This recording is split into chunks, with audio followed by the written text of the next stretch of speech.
Oke, bismillahirrahmanirrahim. Assalamualaikum warahmatullahi wabarakatuh. Pada kesempatan ini saya akan menunjukkan bagaimana penggunaan tahap instalasi Laravel 8. Oke, seperti yang kita ketahui, Laravel 8 ini adalah versi terbaru dari Laravel yang diupdate baru-baru ini. Oke, untuk memulai instalasi dari Laravel 8, kita bisa melihat di bagian dokumentasi dari Laravel di laravel.com pada bagian Get Started di bagian Installation. Oke, yang pertama kita lihat adalah server requirement ya. Jadi requirement dari Laravel 8 yang teman-teman perlu ingat adalah Laravel 8 hanya bisa berjalan di PHP versi 7.3 ke atas ya. Jadi jika teman-teman masih memiliki PHP versi 7.3 ke bawah, versi 7.2, versi 7.1, apalagi versi 5.4, teman-teman harus update dulu PHP-nya ya. Kemudian setelah requirement dari PHP terpenuhi, selanjutnya adalah PHP extension ya. Jadi versi PHP extension-nya ini harus terpenuhi. Bagaimana cara mengecek dari versi PHP extension? Teman-teman bisa lihat kalau menggunakan Windows di SAM, kalau di saya menggunakan mem ya. Kalau yang lain nanti di bagian file info. Jadi pada PHP file info. Saya contohkan. Saya menggunakan mem. Saya start dulu apache-nya. Ya, kalau Apache sudah berjalan, nanti di sini akan ada PHP info ya. Nah, kurang lebih seperti ini. Ini adalah isi dari PHP info. Jika teman-teman yang ada dalam pelatihan nanti kebingungan, nanti bisa dibantu dengan asisten untuk mengecek keberadaan dari PHP infonya ya. Nah, pastikan semua ini oke. Seperti ini bcmet, saya copy, kemudian saya searching, saya paste. Nah, ini bcmet-nya enable ya. Versinya enable. Ctype ya juga enable. Saya lanjutkan. Ini poin dicek semua. Tapi jika teman-teman sudah yakin enable, silahkan dilanjutkan untuk proses selanjutnya. Oke, di sini sudah enable semua. Kemudian kita mulai pada tahap instalasi Laravel ya. Instalasi Laravel ada dua teknik ya. Jadi cukup salah satu saja digunakan. Kita bisa melakukan via Laravel installer atau via Composer Create Project ya. Silakan teman-teman pilih mau menggunakan teknik Laravel installer atau menggunakan Composer Create Project ya. Saya biasanya lebih senang menggunakan Laravel installer ya. Nah, teman-teman bisa buka terminal atau command prompt ya. Jika Windows menggunakan command prompt, nanti bisa dibantu oleh asistennya masing-masing. Nah, di command prompt ini teman-teman silakan buka, kemudian di copy ya, kemudian bisa dipastekan. Oke, seperti ini. Kalau ingin melihat prosesnya bisa tambahkan opsi min vv ya. Min v 3 kali. Bedanya apa? Ini kalau saya lihat, ini kalau kita menggunakan tanpa min v ya. Dia silent. Saya Ctrl C. Kalau tambahkan min v 3 kali ya, maka dia akan ada prosesnya. Jadi nggak silent install gitu. Itu bedanya. Oke, teman-teman bisa tunggu sampai ini selesai, kemudian kita baru bisa melanjutkan ke tahapan selanjutnya ya. Bedanya apa ini dengan versi yang satunya ya, yang Composer Create Project? Biasanya kalau teman-teman menggunakan Composer Laravel via Laravel installer, itu dia misalnya ada 5 project, itu dia lebih cepat karena nanti begitu ini selesai Composer Global Require Laravel installer, kita langsung bisa menjalankan Laravel New Project 1, Laravel New Project 2 itu dengan lebih cepat. Ya. Oke, di sini sudah selesai. Nah, pastikan juga teman-teman sudah menginstal Composer ya. Jadi seperti yang kita ketahui, Composer itu apa? Composer itu adalah suatu komponen yang merupakan dependency manager atau package manager dari PHP. Ya, bahasa pemrograman lain juga punya banyak sekali package manager. Ada Gradle, ada Maven, ada NuGet, ada Pip yang dimiliki Python, jadi macam-macam ya. Bahkan Linux pun itu punya dependency manager, yaitu yang misalnya sudo apt-get. Nah, itu dia apt-get itu kalau nggak salah panjang dari advanced package apa gitu ya. Itu adalah salah satu contoh dari package manager. Jadi package manager ini membantu untuk mencari, menambah, dan manajemen suatu library. Jadi teman-teman ketika butuh, misalnya saya butuh library A ya. Nah, biasanya library A itu dia butuh dependensi ke library B, ke library C, atau ke library D. Nanti library D juga butuh dependensi ke library E. Nah, itu semua urusan dari dependency manager atau package manager ya. Jadi teman-teman lebih simple. Saya cukup butuh A, nanti si package manager yang akan mencari tahu kebutuhan dari si package A itu sendiri. Ya, jadi teman-teman bisa installnya lebih simple, istilahnya seperti itu. Pastikan Composer terinstall ya. Dan tadi udah mungkin ada tutorial dari teman saya itu untuk bagaimana menginstal npm, bagaimana menginstal Composer, Git, dan lain sebagainya. Oke, setelah selesai terinstall, masuk ke folder di mana teman-teman ingin menaruh file Laravel-nya. Kalau di saya taruh di folder ini ya.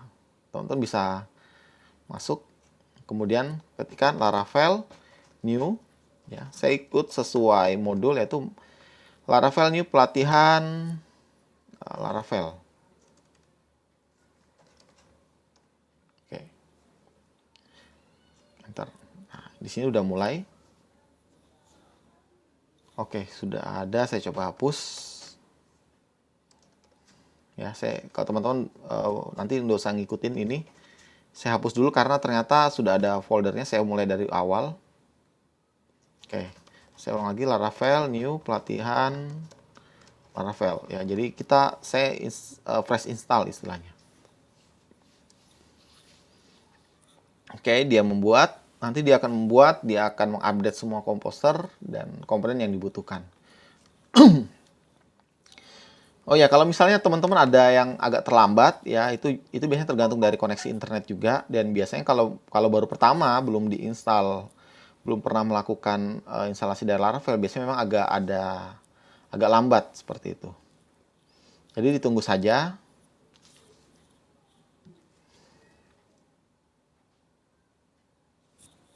Oke, ini kita tunggu dulu sampai proses ini selesai. Oke, di sini udah hampir selesai progresnya. Oke, di sini terlihat kita juga udah dibuatkan generate key ya. Aplikasi udah terinstall dan kita bisa buka dengan VS Code ya. Jadi teman-teman yang udah bisa dibuka dengan menggunakan VS Code seperti ini. Kemudian bisa file, open. Kemudian dicari di mana tempatnya teman-teman menginstalnya. Contohnya ini ada di pelatihan Laravel, open. Nah, akan muncul seperti ini. Ya. Nah, dari VS Code ya, VS Code ini cukup ringan. Teman-teman bisa pilih bisa menggunakan VS Code, oke, bisa menggunakan PHP Storm, Sublime juga oke. Jadi tidak ada masalah. Teman-teman bisa sesuaikan dengan resource yang teman-teman miliki ya. Nah, di sini kita menggunakan terminal ya atau command prompt. Sebenarnya di VS Code juga disediakan terminal. Bisa dilihat di sini ada menu terminal. Bisa klik new terminal ya. Nah, ini kurang lebih sama. Dan dia sudah langsung posisi terminalnya ini pada folder dari pelatihan Laravel yang akan kita lakukan. Ya. Untuk menjalankan aplikasi Laravel, kita bisa menggunakan PHP Artisan Serve. Ya, seperti itu. Kemudian kita bisa buka pada 127.0.1.8000 ya, port 8000. Nah, ini udah terinstall Laravel ya. Oke. Kalau teman-teman juga baca di sini di bagian bawah di sini ada namanya local development server ya. Jadi teman-teman bisa memanfaatkan PHP Artisan Serve ini untuk membangun local development server ya. Secara tidak langsung PHP Artisan Serve ini akan terhubung dengan PHP yang dimiliki oleh teman-teman. Ya, seperti ini. Oke, saya akan jelaskan komponen-komponen yang dimiliki oleh Laravel. Ini adalah beberapa folder yang dimiliki oleh Laravel. Laravel terdiri dari folder app, bootstrap, config, database, public resource, routes, storage, S dan vendor ya. Folder app. Nah, di sini kita akan banyak sekali nanti berhubungan dengan folder app ya, karena di folder app itu ada model dan ada controller. Ya, ini controller ya. Kita nanti akan sangat banyak bekerja di bagian ini ya. Karena ini adalah framework, tentunya framework itu punya kerangka kerja ya. Jadi ada semacam SOP atau semacam aturan yang jelas. Jadi di dalam Laravel itu kita akan bekerja di model, view, dan controller. Ya, kurang lebih banyak ke 3 bagian yang itu. Di sini modelnya, di sini controllernya. Ya, itu adalah isi dari folder app. Ya. Kemudian ini ada Bootstrap. Ini kayaknya jarang kita gunakan. Nah, config ini untuk mengatur semua konfigurasi dari Laravel. Ya. Jadi di Laravel itu juga dia menyediakan satu folder khusus untuk melakukan konfigurasi. Jadi teman-teman bisa bebas melakukan konfigurasi di sini. Cuman biasanya konfigurasi itu kita akan melakukan di env ya, .env ini ya. Nah, ini biasanya akan terhubung dengan konfigurasi di sini ya. Kenapa digunakan .env? Karena agar ketika kita develop aplikasi Laravel ini misalnya ada 1, 2, 3 orang ya, kita bisa cukup merubah di .env sini ya. Kan bisa jadi contohnya di sini bisa jadi database saya itu berbeda dengan database teman, atau bisa jadi teman saya itu punya port yang berbeda dari database saya ya. File .env ini tidak akan masuk ke Git ya. Kalau di push di GitHub atau di Bitbucket ke Git, dia tidak akan terikut ya. Kalau kita ubah konfigurasinya langsung di database di bagian sini, otomatis semua teman itu harus ikut juga dengan konfigurasi yang kita buat. Nah, itu akan jadi problem juga. Oleh karena itu memang disarankan untuk konfigurasi itu nanti ada semua di dalam .env. Ya. Oke, kemudian folder selanjutnya adalah database. Nah, database di sini ini terhubung dengan database tapi bukan untuk koneksi ke database. Ini yang pertama ada migration ya. Migration ini digunakan untuk membuat tabel ya melalui mekanisme code first ya. Karena ada beberapa mekanisme, ada code first dan model first biasanya sering digunakan. Kalau menggunakan code first bisa memanfaatkan migrations. Seeders. Nah, seeders di sini adalah kita bisa buat semacam data dummy ke dalam tabel dengan menge-generate data dummy tersebut ya. Nanti kita bisa masukkan beberapa persyaratan ini, kemudian dia akan membangun mengisi tabel itu langsung ya dengan data dummy. Ya, itu adalah fungsi dari seeders. Oke, itu adalah nanti saya akan jelaskan lebih lanjut mengenai migration. Nah, public ini adalah semua file yang bisa diakses secara public. Beberapa file seperti CSS, JavaScript, style, tampilan, dan lain sebagainya itu nanti akan style tampilan semua akan dimasukkan ke dalam public ya. Itu adalah fungsi dari public. Nah, resource ini ada CSS, JS, lang ini ada language ya. Jadi misalnya teman-teman ingin buat dalam beberapa bahasa, dalam bahasa Indonesia, dalam bahasa Inggris, nanti bisa bermain di dalam lang ini ya. Misalnya ini untuk settingan N ya. N itu berarti English. Kalau teman-teman mau tambahkan yang Indonesia nanti bisa dikonfigurasi lagi di sini nanti ID ya. Ini untuk bermain dengan beberapa bahasa. Nah, view-nya ini, nah tadi kalau kita di app itu ada model dan controller. Nah, di sini adalah view-nya. Ya, jadi view ini dia menggunakan engine blade. Ya, dengan engine blade ini dia akan bisa semacam melakukan bleeding ya, memotong-motong halaman sehingga nanti bisa tampil. Kemudian ada routes. Nah, route ini adalah routing. Ya, nanti juga saya akan jelaskan banyak di dalam web. Ya, karena di ini kita membahas mengenai web, otomatis kita akan lebih banyak bermain di routes di web.php. Kalau nanti di API, nanti kita akan bermain di api.php. Ya. Untuk ini kita nanti akan lebih banyak bermain di web.php. Kemudian route ini jadi membuat semacam routing ya. Kalau bahasa jaringan itu ada routing itu kayak membuat jalur. Jadi misalnya kayak ketika akses ini dia akan pindah ke sini, Ketika diakses ini, maka nanti akan masuk ke controller ini. Nah, kurang lebih seperti itu. Untuk storage, nah storage ini biasa akan menyimpan file upload. Jadi kalau teman-teman misalnya ada upload file gambar, upload Excel, Word, PDF, nanti dia akan kebanyakan tersimpan di sini. Ya. Di storage, app public, ya. Storage juga nanti akan tempat penyimpanan session kalau dia menggunakan file, bisa macam-macam. Ya, jadi storage itu sebenarnya nanti di sini juga ada framework, ada log juga masuk di sini. Nah, ini ada cache, ada session, ya. Jika teman-teman menggunakan cache dan sessionnya adalah file, ya. Tes, nah tes ini untuk melakukan testing, ya, unit testing, instrumental testing, nanti semua akan disimpan di dalam folder tes. Kemudian di sini ada vendor, ya.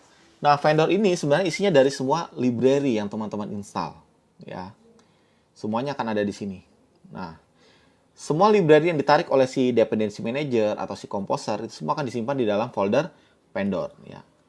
Sementara untuk mengkonfigurasi dari si komposernya itu sendiri di sini ada composer.json, ya. Nah, di sini adalah biasanya yang paling penting itu di bagian require, ya, dan require dep.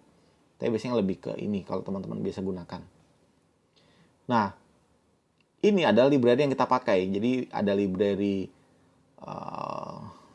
PHP 73 ini require, ada Fidel developer proxy, ada Fruitcake Laravel course, ada Gazelle HTTP, ada Laravel framework, dan ada Laravel Tinker. Ini semua default, ya. Jika teman-teman tidak ingin menggunakan library-library yang ada di sini, teman-teman bisa hapus kemudian dijalankan composer update, ya. Jadi kita bisa melakukan memanggil library, kemudian menambahkan library, menghapus library, itu semua dilakukan di dalam composer.json. Kemudian untuk di sini jika teman-teman ada yang menggunakan Node Package Manager atau butuh JavaScript, itu kita bisa menggunakan package.json karena package.json ini akan terhubung dengan npm, ya. Jadi seperti yang saya jelaskan, npm ini adalah dependency manager di JavaScript, ya. Kalau composer.json itu dependency manajernya untuk PHP, kalau di JavaScript itu ada npm, ya. Kemudian di sini ada webpack, ya. Jadi webpack ini untuk